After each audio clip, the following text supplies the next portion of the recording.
It is Bipin Sandil from ज्ञान दर्शन tutorial.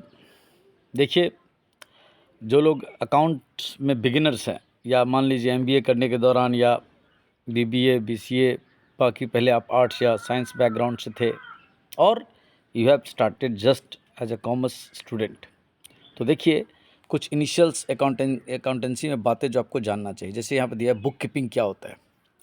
The most common definition of bookkeeping as given by J.R. Botley is bookkeeping is an art of recording business transaction in a set of books। मतलब bookkeeping एक ऐसी कला है, art लिखा है, जो पारंपरिक रूप से लोग सीख लेते हैं या और उस तरीके से अपने व्यवसाय का हिसाब किताब रख लेते हैं। As can be seen, it is basically a record keeping function। मतलब रिकॉर्ड मेंटेन करने का काम को बुक कीपिंग कहते हैं। One must understand that not all dealings are however recorded, only transactions expressed in terms of money will find place in books of accounts. मतलब कि book keeping में जो बुक कीपिंग का मेन काम है कि रिकॉर्ड मेंटेन करो, लेकिन किस चीज़ का रिकॉर्ड मेंटेन करो, तो आपके बिजनेस में जो ट्रांजेक्शन्स हो रहे हैं जो आपके बिजनेस को प्रभावित कर रहे हैं और they can be expressed in monetary terms, ऐसे ट्रांजेक्शन्स को आपको रिकॉर्ड करना है। These are the transactions which will ultimately result in transfer of economic value from one person to the other।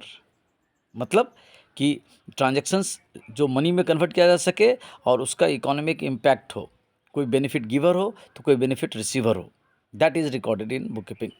आगे लिख रहा है, book keeping is a continuous activity, the records being maintained as transactions are entered into, this being a routine and repetitive work in today's world, it is taken over by the computer systems। many accounting packages are available to suit different business organizations। बिल्कुल सही बात है कि ये जो book keeping का काम है वो day to day daily business activities में जो आप दुकान खोले और रात हुई, फैक्ट्री आपका खुला और रात को ऑफिस बंद होने के समय तक का जो भी मॉनेटरी टर्म्स में ट्रांजेक्शन्स हुए, उसमें कुछ ऐसे भी ट्रांजेक्शन्स होंगे जो अभी कैश नहीं है, क्रेडिट है, आपने उधारी काम किए, बाद में उसका पेमेंट करेंगे या पेमेंट लेंगे, उसको भी जो डे टू डे एक्टिविटीज़ में एवरी डे का जो परचेज सेल एक्सपेंसेस इनकम से रिलेटेड जो भी ट्रांजेक्शन्स, उसको हम यूजुअल वे में रिकॉर्ड करने को बुक कीपिंग कहते हैं।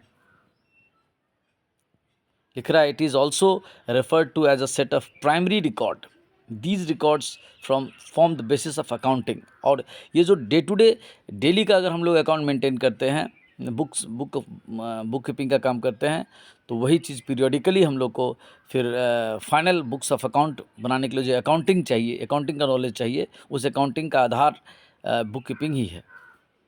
अगर किसी को बुक कीपिंग कोई मेंटेन करके नहीं रखा है तो जो अकाउंटिंग का काम है वो लास्ट में हो ही नहीं सकता है। अकाउंटिंग का काम क्या है? अकाउंटिंग का काम है कि आपके जो साल भर के जो ट्रांजेक्शन्स हैं जिसका आपने बुक कीपिंग में रिकॉर्ड करके रखा हुआ है, उस बेसिस पर आप ट्रायल बैलेंस बनाओ, फाइनल बुक्स ऑफ अकाउंट बनाओ, कैश फ्लो स्टेटमेंट बनाओ, फर्स्ट फंड फ्लो स्टेटमेंट बनाओ, रेशियो एनालिसिस करो, मैनेजरियल जो टॉप क्लास मैनेजर्स है उस रिज़ल्ट को यानी जो प्रॉफिट एंड लॉस आप दिखाए हो, या जो आपका कैश फ्लो स्टेटमेंट है, या जो फंड फ्लो स्टेटमेंट है, या रेशियो एनालिसिस जो आपने किया है, उस आधार पर मैनेजर्स फर्म के बारे में डिसीजन ले सके। तो ये सारे काम में मदद करेगी अकाउंटिंग, लेकिन अकाउंटिंग को मदद कौन पहुंचाता है? तो बुक कीपिंग। इसीलिए इसको कहा गया it is the primary set of records. Thank you.